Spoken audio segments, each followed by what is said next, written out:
뛰어들게 되었습니다. 저는 개몽되었습니다. 체제 전복을 노리는 반국가 세력이 준동하고 있습니다. 약 4개월 전 선고된 민주노총 간첩 사건에서 최근 우리 사회의 모든 갈등이 간첩들의 지령에 의하여 일어났다는 사실을 확인할 수 있었습니다. 그 대표적인 것이 후쿠시마 원전 오염수 괴담입니다. 한반도와 주변 나라들에 대한 핵테러 행위, 전 인류에 대한 대학살 만행을 폭로 단지하는 기사들을 집중 게재하게 하라. 민주당의 플랜카드입니다. 인류를 향한 핵테러 시도를 당장 중단하라. 간첩 지령과 비슷한 단어입니다. 후쿠시마 오염 괴담이 사실이 아니라는 것을 밝히는데 1조 6천억 원이 소요되었습니다. 1조 6천억 원은 민주당이 삭감한 대한고래 프로젝트 497억 30번, 민주당이 삭감한 민생범죄 수사 특활비 특경비 587억 27년치, 민주당이 삭감한 아이들보험 지원 사업 384억 40년치, 민주당이 삭감한 전공의 지원 예산 931억 17년치입니다. 윤석열 대통령은 2022년 3월 9일 당선되었습니다. 간첩들은 대선 후보 시절부터 윤석열 놈에게 공격의 화살을 집중하라고 하였습니다. 또한 공정, 기회, 새로운 변화로 청년들이 보수화되는 것을 막고 진보 민주개혁 세력의 역량상 우세를 보장하도록 조직사업을 하라고 지령을 내렸습니다. 또한 윤석열이 한미동맹 우선을 전면에 내걸고 반북 대결 정책을 추구할 것이니 집권 초기부터 윤석열 패거리들을 조직적으로 공세 전개하라. 그리고 윤석열론과 일가 족속, 측근들의 정치 추원을 집요하게 압박 공세를 강화하라고 제2의 촛불항쟁 때와 같은 윤석열 탄핵투쟁의 불씨를 지펴올리라고 지령을 내렸습니다. 이에 따라 비상계엄 전까지 약 178회에 달하는 윤석열 퇴진 탄핵 집회를 열었습니다. 이 사건 계엄을 내란죄로 고발한 자는 민주노총 위원장이었습니다.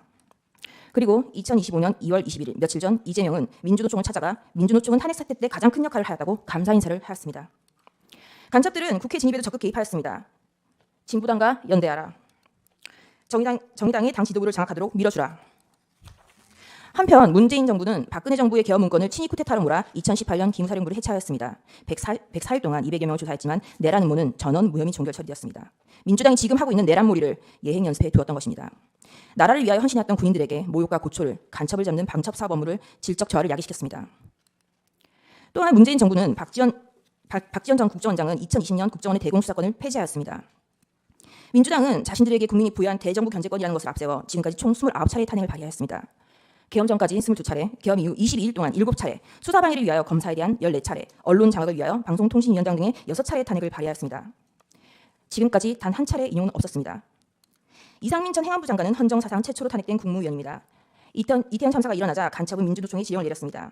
이태원 참사 희생자 추모 시민촛불 집회를 개최하여 윤석열 퇴진 함성이 서울 시내를 흔들게 하라. 박근혜 년의 탄핵을 이끌어낸 2014년에 세월호 참사 진상규명 투쟁과 같은 정세 국면을 조성하라. 북한이 지시를 내린 구호는 국민이 죽어간다. 이게 나라냐. 퇴진이 추모이다. 입니다. 그 구호는 실제 사용되었습니다. 화면에 보시다시피 퇴진이 추모다. 국민들이 죽어간다. 이게 나라냐. 라는 구호가 사용되었습니다. 이 구호를 사용한 단체는 촛불행동입니다. 촛불행동 상임대표 김민웅은 민주당 김민석의 친형입니다. 이것이 저희가 확인한 민주노총 간첩 판결문의 마지막 지령입니다. 우리는 아직 검거되지 않은 간첩들이 어디서 얼마나 어떤 지령을 내리고 있는지 알 수 없습니다. 이상민 장관에 대한 탄핵 소추는 만장일치로 기각되었습니다. 직무정지 기간은 167일입니다. 29차례 탄핵 중 14건은 검사에 대한 것입니다.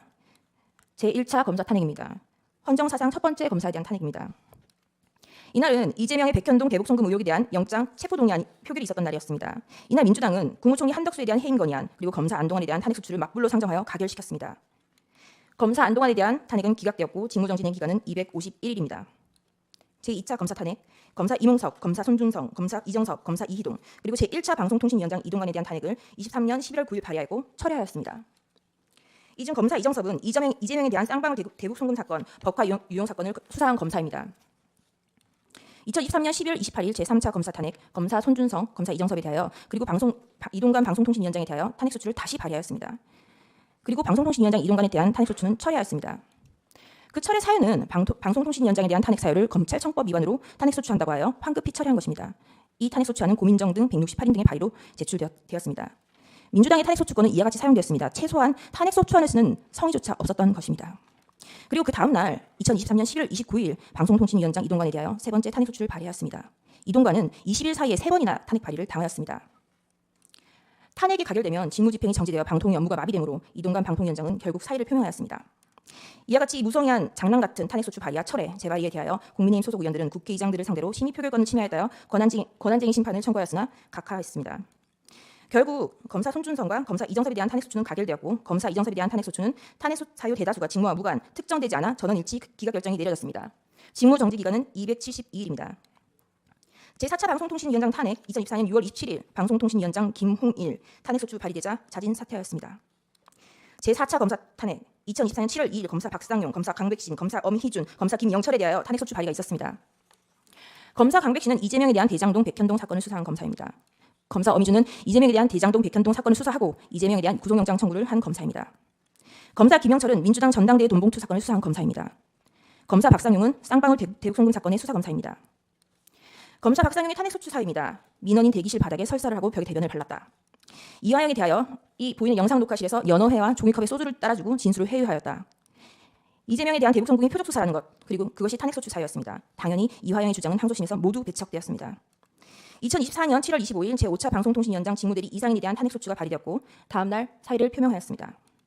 이진숙은 2024년 7월 30일 방송통신위원장에 취임을 하였고 그 다음 날 탄핵소추가 발의되었습니다. 단 이틀이라는데 헌재는 4대4로 기각을 하였고 직무정지 기간은 174일입니다. 문재인 정권의 사드 고위지원 및 2급 비밀을 중국에 유출한 간첩 행위를 감사하는 것을 표적 감사라고 민주당은 비난을 하였습니다. 그러다가 2024년 12월 2일 독립된 헌법기관인 감사원장에 대한 탄핵을 발의하였습니다. 그리고 같은 날 검사 최재훈, 검사 이창수, 검사 조상원에 대하여 탄핵소추를 발의하였습니다. 그리하여 하루 뒤 그 다음 날 대통령은 2024년 12월 3일 비상계엄을 선포하였습니다. 반국가 세력의 사회 장악, 민주당의 언론 장악 시도, 입법 폭거, 사법 업무의 마비, 삼권 분립 원칙의 올각, 헌법기관인 감사원의 독립성까지 좌지우지하려는 일당 독재 파쇼행이 대하여 국민들에게 현재의 상황을 알리기 위한 대국민 호소의 계엄을 선포하였습니다. 그럼에도 민주당은 멈추지 않았습니다. 결국 2024년 12월 5일 검사 최재훈, 이창수, 조상원에 대한 탄핵을 가결하였습니다. 그리고 감사원장 최재해에 대해서도 탄핵을 가결하였습니다. 감사원장의 탄핵 사유는 구체적으로 특정되지조차 않았고 검사 3인에 대한 탄핵소추 사유도 모호하다고 지적을 받았습니다. 2024년 12월 4일 피청구인에 대하여 1차 탄핵을 발의하였고 그 사유 중 일부는 중국, 러시아를 적대시하고 일본 중심의 기이한 외교정책을 고집한다라는 것이었습니다. 2024년 12월 7일 4시간이 넘게 기다렸으나 정족수가 미달되었고 민주당은 계속하여 이상민 행안부 장관, 박성재 법무부 장관, 김영현 국방부 장관, 조지호 경찰청장에 대하여 탄핵소추를 발의, 결국 이상민 장관은 사임하였습니다. 대통령에 대한 탄핵이 쉬이 이뤄질 것 같지 않자 한동훈에 대한 체포설, 정치인에 대한 체포설, 판사에 대한 체포설이 난무하기 시작하였습니다. 2024년 12월 12일 대통령에 대한 두 번째 탄핵소추가 발의되었습니다. 그리고 체포설만 가지고 부족하자 2024년 12월 13일 김어준이 한동훈에 대한 사살설을 터뜨렸습니다. 우리는 모두 이 뉴스가 이제는 가짜인 것을 압니다. 결국 2024년 12월 14일 대통령에 대한 탄핵소추가 가결되었고 헌법재판관이 임명하지 않는다는 이유로 한덕수 국무총리를 탄핵하였습니다. 그리고 최상목 권한대대행에 대하여 각종 사유로 탄핵 카드를 꺼내고 있는 것을 국민 여러분들은 지켜보고 있을 것입니다. 부끄러움을 모르는 자들은 민주당 노정면 원내대변인은 2024년 12월 23일 국무위원 총 16명 중 5명만 더 탄핵하면 국무회의 의결을 못하니 법안이 자동으로 발효된다라는 발언을 하기도 하였습니다. 또한 민주당은 2025년 2월 20일 헌법재판관의 후임자가 임명되지 못하는 경우 기존 재판관의 임기를 자동으로 연장하는 내용의 법안을 발의하였습니다. 헌법재판관의 임기는 6년으로 헌법 제112조 제1항에 명시적으로 규정하고 있습니다. 도대체 누가 국헌을 문란하게 하고 있는 것인지 묻고 싶습니다. 이상입니다.